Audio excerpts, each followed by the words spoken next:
Welcome! We are here today to discuss nonverbal communication. Mrs. Smith is an expert. What are the things in nonverbal communication that you consider important? Nonverbal communication is sending and receiving messages in a variety of ways. Some people are not conscious of this.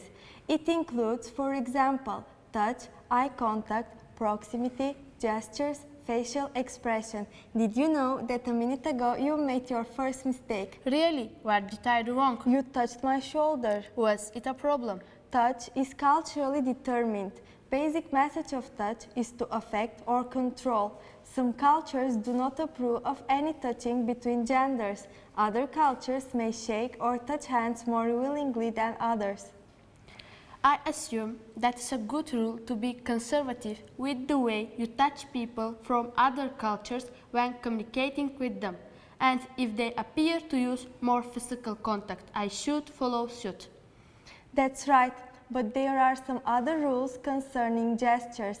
In some cultures, pointing with an index finger, giving the OK sign and other common gestures can be seen as offensive. So, your advice is to know open-handed gestures. For instance, we can use our hand if we need to point to something.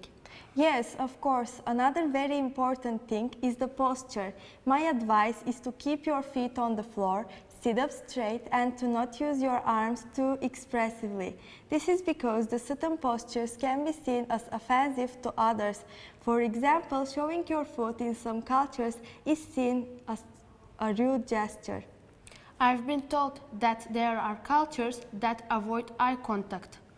That's right. On one hand, looking another person in the eye when you speak is seen as a sign of honesty and interest. On the other hand, in other cultures, it may be seen as disrespectful.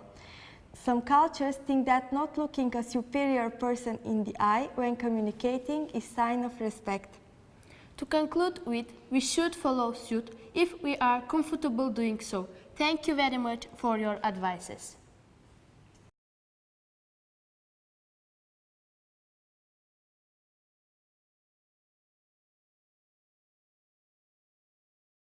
As you sit down to write an article, you should always ask yourself, who is the target audience? What's the best way to communicate my message to them? And does my topic require a certain style?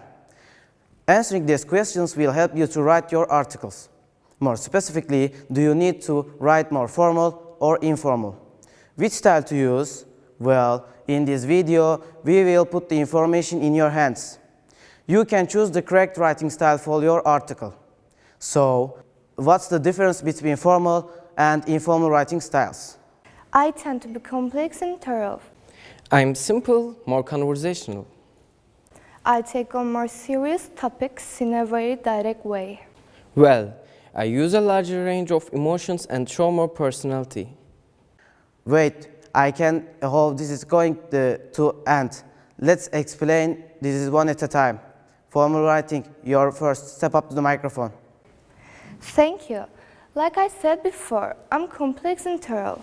I use longer sentences and each of my main points are introduced, elaborated on and concluded. My article uses full words, not contractions or abbreviations. My writing is objective. I state the main point and support my arguments. I am not a person writing style, so there are very few emotions included. Thank you for your time. Okay, informal writing, you're up. I'm much more conversation than our former friends. Sometimes I use slang or even figures of speech. Speak include more. I also directly to you, the audience, by using words like you or your. I'm pretty simple because I use short sentences or even incomplete sentences to make my point. Oh, lastly, I like to keep it short, so I use contractions and abbreviations. Thanks. Thank you, informal writing.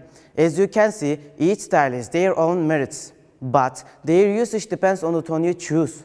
Think about your audience and the topic of your article. Adopt a formal style when you're taking on a more serious objective. And write informally when you're comfortable and familiar with your readers. In the end, you have to make the decision of which style if of writing is best for your articles. So go write a brand new set of quality original formal or informal articles. Communication means putting together people, experience, information, thoughts, and emotions. Verbal communication, written or spoken, with people from other countries requires knowledge of a common linguistic system, with its own grammatical, syntactic, and semantic rules. Today, the linguistic passport for the world is English. It is not enough to know and to be able to speak in order to start an appropriate and fluent conversation with people from different countries. Since you have to keep in mind some precautions and social rules during communication. Verbal communication connected to non-verbal communication, posture, gestures, kinesics, facial expressions, and expression of the eyes can be conditioned by height, rhythm, volume, and tone of the language, accent and quality of the voice, sighs and breaks, yawns, crying, laughter. During the communication, sometimes a person can commit unconsciously some mistakes that can compromise the relationship, giving rise to problems. If we do not realize about them and we do not change our behaviors, they can cause conflicts or problems with the others. Our question is, what are the most common mistakes in verbal communication? What should we do and what should we avoid? Interruption. What to avoid? You are in the middle of a conversation with a friend. He is telling about his wonderful weekend trip. Suddenly you think of something to say and you say it, without considering that the other person is still finishing the story. What to do? Unless there is a good reason to interrupt, let the other person finish expressing themselves. Invading others' discourse with continuous interventions, clarification, or objections can be interpreted as an attitude of superiority, or even aggressiveness. Pay attention and listen. What to avoid? Have you ever discussed with a teacher, with a parent, or someone else, and at the end of the speech, you don't remember what he said, and you don't know what to answer because you were immersed in your thoughts? Few people listen to others in a conversation. Most of them are engaged in another conversation with themselves. What to do in conversation? Be focused on the other, look at him or her, listen to him or her, and feel what he or she expresses with all your senses. People, when they really feel listened, they open up and are capable of great things.